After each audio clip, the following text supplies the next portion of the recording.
So clearly the spiral tells where the damage is going to happen. If the player is inside that area or near, he will take damage, right? As well as with this electric attack. Inside that radius, there will be damage, definitely, and you know that you need to avoid it if an enemy casts this AoE attack. And the shapes have to be immediately recognizable.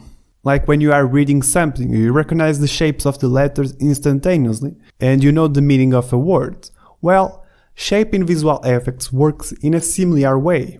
You will immediately know that it's dangerous if you see a pointy projectile coming towards the player, coming towards you. It's very likely to inflict damage.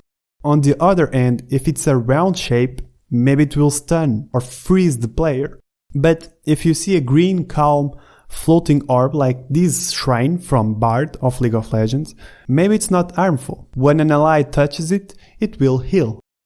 And of course the green yellowish color has a very important role in communicating that it's a friendly orb. But shapes communicates the area, the intention of the visual effect, if it's going to hurt the player, if it's going to heal him. Maybe it's poisonous, maybe it's a shield, maybe it's a power up. It can have several meanings, the shapes. And combined with colors, it has even more meaning. But our next principle of visual effects is contrast.